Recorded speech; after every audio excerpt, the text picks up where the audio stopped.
everyone, Vern Seward here from Go Geezer, and today we're going to be talking about camp stoves. In particular, we're going to be talking about single burner 10,000 BTU stoves. Actually, we're going to be talking about two of them. One of them from Coleman and the other one is from Jetboil. So let's get right to it. Okay, why am I talking about camp stoves? Well, actually there's two reasons. The first reason is that camp stoves are very convenient. They are small units, single burner, and they pack very easily. So if you're backpacking, if you're car camping, if you're glamping, these units will be absolutely perfect for that sort of thing. The second reason is that camp stoves are very good for emergency situations. So if you have, say for instance, or if you live in an area like here in Florida where you tend to have power outages because of hurricanes or other natural disasters, then you want to have something that's easy to use, convenient, and you can find the fuel for it very quickly and very easily. So these camp stoves fit that bill perfectly. So the first one I'm going to be talking about is one from Coleman. This one is a Peak one from Coleman. It costs about 20 bucks, and you can pretty much pick it up anywhere. Very compact single unit, and as you can see right here, this is it. Not a whole lot to it. The build quality is actually not too bad. It's plastic here, but the rest of it is nice metal. This is the dial that controls your gas flow. And so how do you use it? Well, let's see, you just expand the stand. This is where your cookware sits on top of. And I like this particular type of stand because it'll accommodate any type of cookware. This is it. That's basically how you use it. And what you do is you take this and you screw it onto your gas canister. This is one of them. I'll be talking about this in just a second. But you screw it onto your gas canister, and there you go. You're ready to rock and roll. You turn it on, use a match to light this one. The other one I'm going to be talking about has a piezoelectric starter, so we're going to be talking about that in just a bit.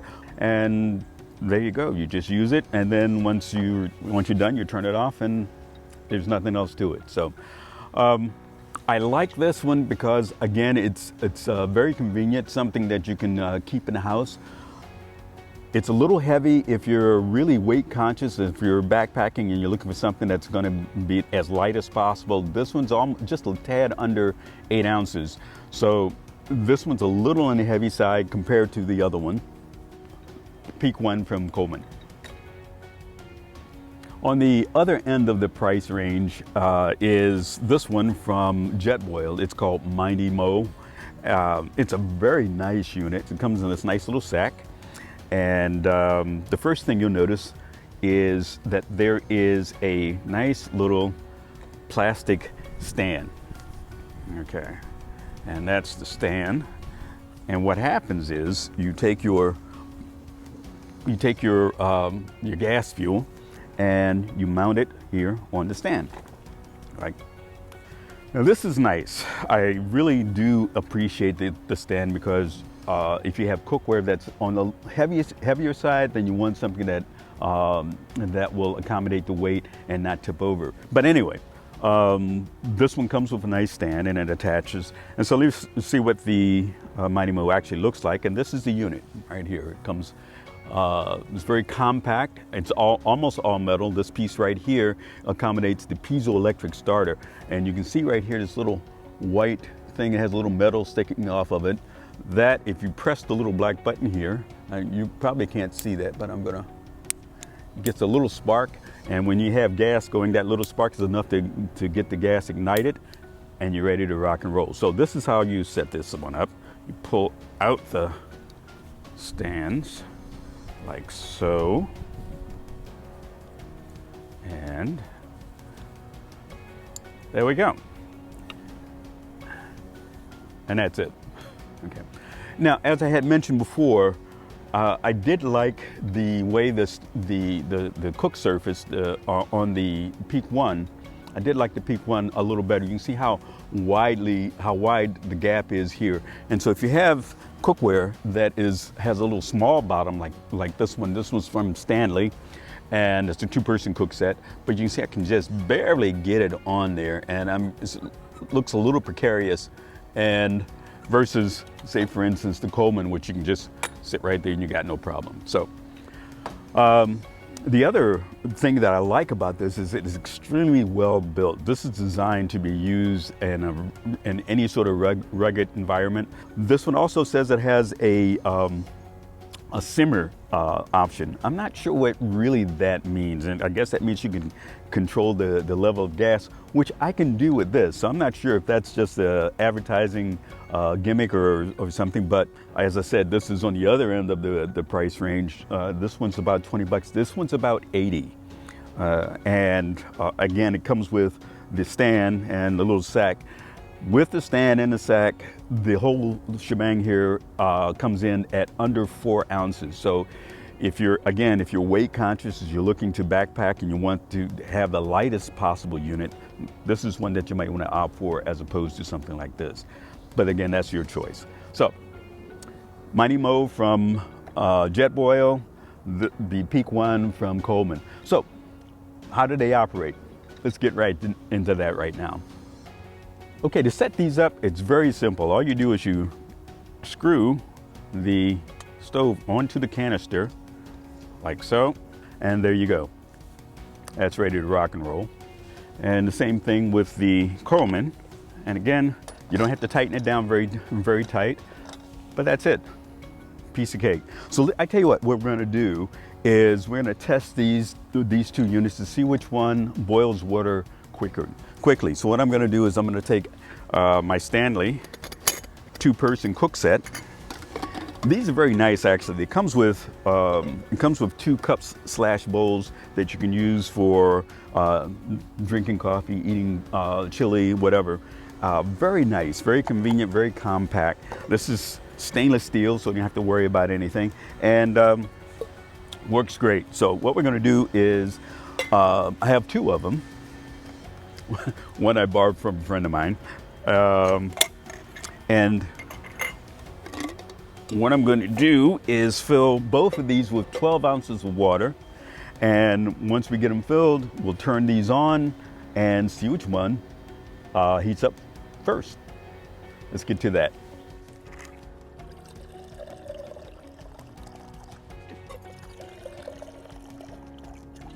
Perfect. All right, and I'm going to very carefully put this one here. There we go. And we're going to set this one up here. And as I mentioned before, the Coleman requires matches. So I'm going to light this one with a match. Let's talk about matches for a second. You can use regular matches, of course, but if you're out in the wild and you have some inclement weather going on, then you might want to consider getting waterproof, windproof matches. That's what this is. This one is stormproof matches. I think they stay lit for at least 20 seconds.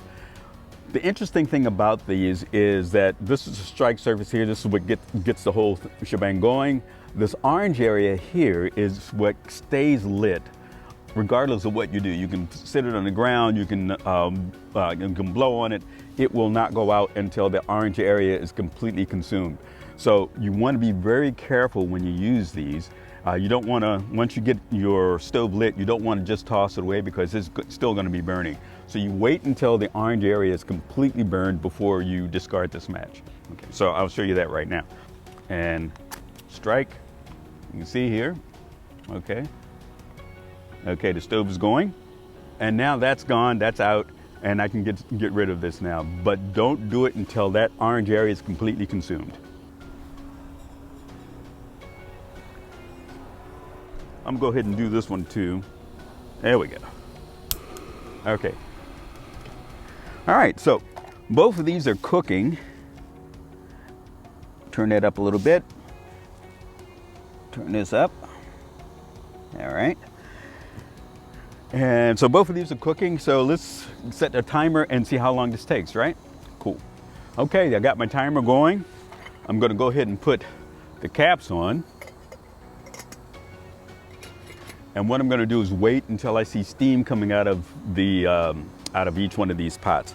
My estimate is that it's gonna take about 3.5, maybe 4 minutes before we actually see some steam coming out. So let's see what happens. It rained here a little bit, so I'm getting dripped on. At least I hope that's rain, right? Okay. While that's working, let me show you some of the other sizes of the gas canisters that these come in. If you're backpacking, then you might want to consider one like this, which is about a 3.5 ounce container, and very convenient. If you're setting up a home emergency kit, then you might want to go for the nice big one here. This is a 15.5 ounce container, and these are both approximately just a little under 8 ounces each. So let's see how these are looking. Oh yeah, that's starting to bubble a little bit. Yeah, let's see what this one looks like. Yep, same thing. All right, so. Okay, I can actually hear one of them is starting to boil. Let's see. That one.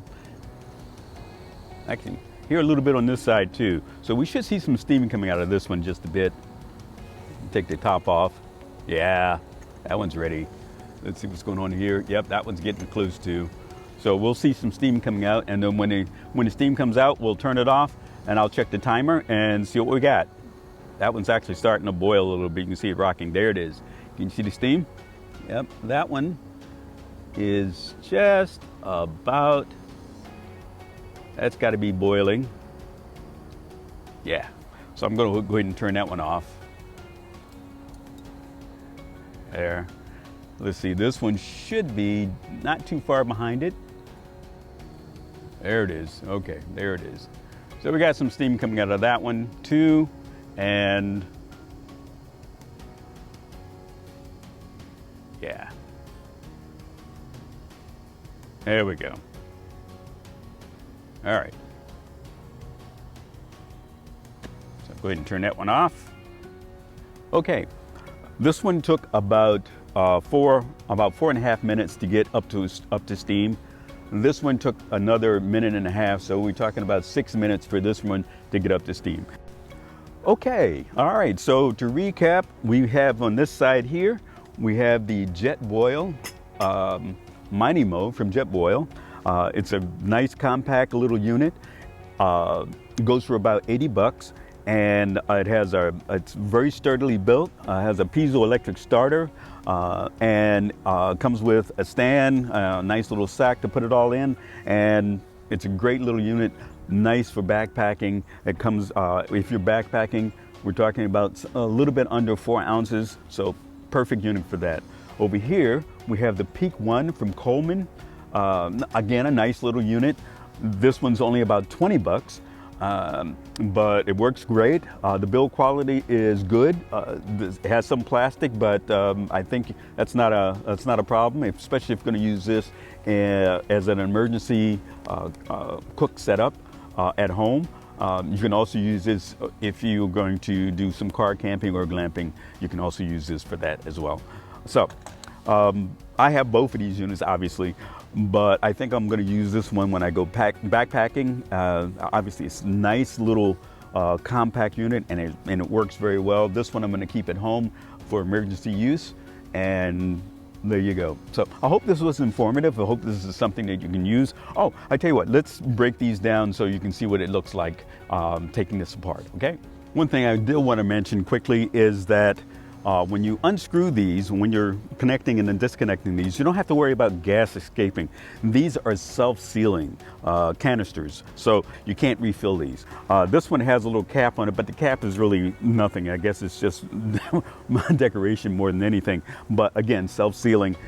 These are rated for 250. You can see right here it says self-sealing, 250 connections. This one's self-sealing for 500 connections, okay? So you don't have to worry about that. I just wanted to make sure you guys knew that. Okay, as I break these down, and one of the things I want to mention is that you should wait about 5 minutes after you turn the gas off in order for the metal to cool off, okay? So this one, a lot more metal on this one, so on the cook surface, so this one's still a little warm. Yeah, I can still touch it. It's been about almost 5-6 minutes since I turned that off, and it is pretty cool out here right now. So detach it from the can. I'm going to go ahead and collapse that. There you go. Nothing to it, right? Same thing with this one. I can detach this from the can. This one's a lot cooler than that. Breaking it down is simple. Bring it down like so. And this one. So be careful that you don't touch the piezoelectric starter. I think you could probably bend that if you do. And put that in there. And boom. So again, I hope this is something that that you guys can use, and get out there and start camping. Talk to you later.